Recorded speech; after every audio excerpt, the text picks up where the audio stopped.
Praise lord, దేవుని స్తోత్రం. హల్లెలూయా. Hosanna YSS ministry పరిషత్ తరపున మీ అందరికీ శుభావందనాలండి. ఉదయకాల దేవుని చేత ప్రభు మిమ్మల్ని నింపి తృప్తిపరచునుగాక. ఆమేన్. ఉదయకాలం వేళ దేవుని వాక్యాన్ని ధ్యానం చేద్దామండి. మార్కు సువార్త 10వ అధ్యాయం 27వ వాక్యం. దేవునికి సమస్తమును సాధ్యమే.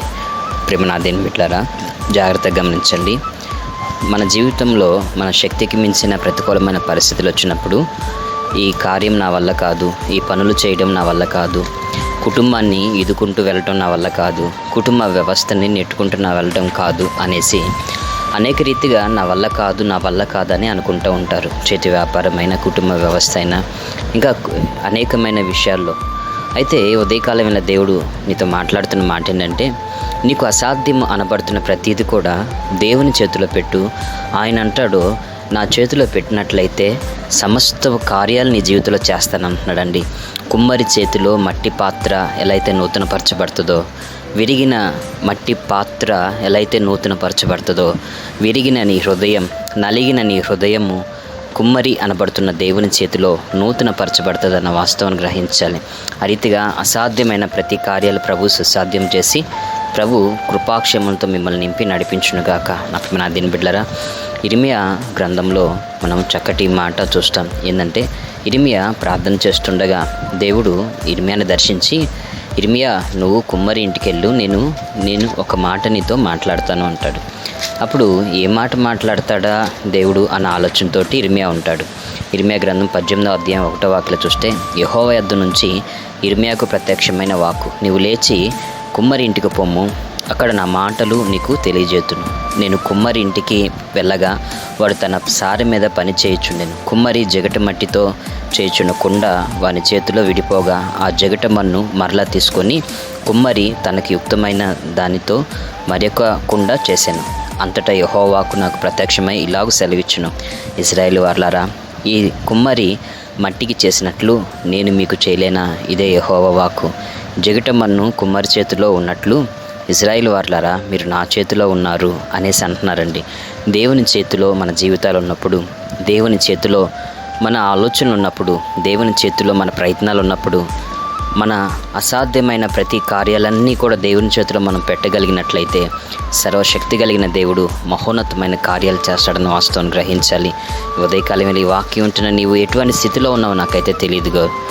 నా దేని బిడ్డలారా, విరిగి నలిగిన ఆ అనుభవంలో నీవు ఉండవచ్చేమో. నా దేవుని చేతిలో నీ కార్యాలు పెట్టినట్లయితే మన చేతికి అసాధ్యమైనది ఉంది, కానీ దేవుని చేతికి సమస్తం సాధ్యమేనండి. ఏర్పరచబడిన జనులకి ఎర్ర సముద్రం ఎదురైనప్పుడు వారు దేవుని వైపు చూచినప్పుడు దేవుడి చేతులు ఎర్ర సముద్రపు యొక్క ఆటంకాల నుంచి వారికి ఇశ్రాయేలీలు దేవుని హస్తము చేత నడిపించబడ్డారు. దేవుని చేతులు వారి కొరకు సముద్రాన్ని నాటి దినాన చీల్చినట్లుగా నేటి దినాన మీకు అసాధ్యము అనబడుతున్న ప్రతి ప్రతికూలమైన పరిస్థితులన్నింటినీ కూడా ప్రభు సుసాధ్యము చేసి విశ్వాస జీవిత యాత్రలో విలువైన కృపతో మిమ్మల్ని నింపుతాడన్న వాస్తవాన్ని గ్రహించాలి. ఎక్కడ కుమిలిపోతున్నావు? ఎక్కడ కృంగిపోతున్నావు? జీవితం అయిపోయింది అనుకుంటున్నావా? చేతికి ఎదుగొచ్చిన బిడ్డల జీవితాలు అయిపోయినాయి అనుకుంటున్నావా? చేతికి ఎదుగొచ్చిన బిడ్డలకి వివాహం చేయలేకపోతున్నానని నువ్వు అనుకుంటున్నావా? చేతి వ్యాపారము ముందుకు నెట్టుకొని వెళ్ళడానికి వ్యాపారం అయితే ఉంది, కానీ పెట్టుబడికి ధనం లేదని నువ్వు చింతిస్తున్నావా? కుటుంబ వ్యవస్థలో చెలరేగుతున్న అపవాదిక తంత్రాలు, సమాధానం లేని అనుభవాలు, వీటన్నిటిని బట్టి నిందించబడుతూ, కృంగిపోతూ, కుమిలిపోతూ, నలిగిపోతూ, నాకు ఏది అసాధ్యం అనేసి నీలో నీవు నలిగిపోతున్నావా? అదే కాలం వేళ దేవుడు నీతో మాట్లాడుతున్నాడండి. కాబట్టి నాకు అసాధ్యమైనది ఈ కార్యము, ఈ పనులు నేను చేయలేను అనుకునే కన్నా కుమ్మరి అనబడుతున్న దేవుని చేతిలో నీ కార్యములు పెట్టినట్లయితే నీ పనులు యావత్తు కూడా దేవుడు సఫలపరుస్తాడు. ఆ రీతిగా దేవుడు ఆశ్చర్యకరంగా మీ కుటుంబంలో బలమైన ఘనమైన కార్యములు జరిగించే రీతిగా మీ కొరకు చిన్న ప్రార్థన. కృపా సత్య సంపూడగు దేవా, మీకు స్తుతి స్తోత్రం చెల్లిస్తున్నాం. మనుషులకి అసాధ్యమైనది దేవునికి సాధ్యమన్నావు. నీ బిడ్డల జీవితంలో ఏదైతే నీ బిడ్డల జ్ఞానము, బలము, శక్తి ద్వారా అయా నెట్టుకొని వెళ్ళలేని రీతిగా ప్రతికూలమైన పరిస్థితులలో నీ బిడ్డలు జీవిస్తున్నారో నాకైతే తెలియదు, కానీ ఆకాశవాకిని తెరచి ఒక అద్భుతం జరిగించు, ఒక ఆశ్చర్యకరమైన కార్యం జరిగించు. కృపాక్షేమంతో నీ బిడ్డలైన వారిని నింపు.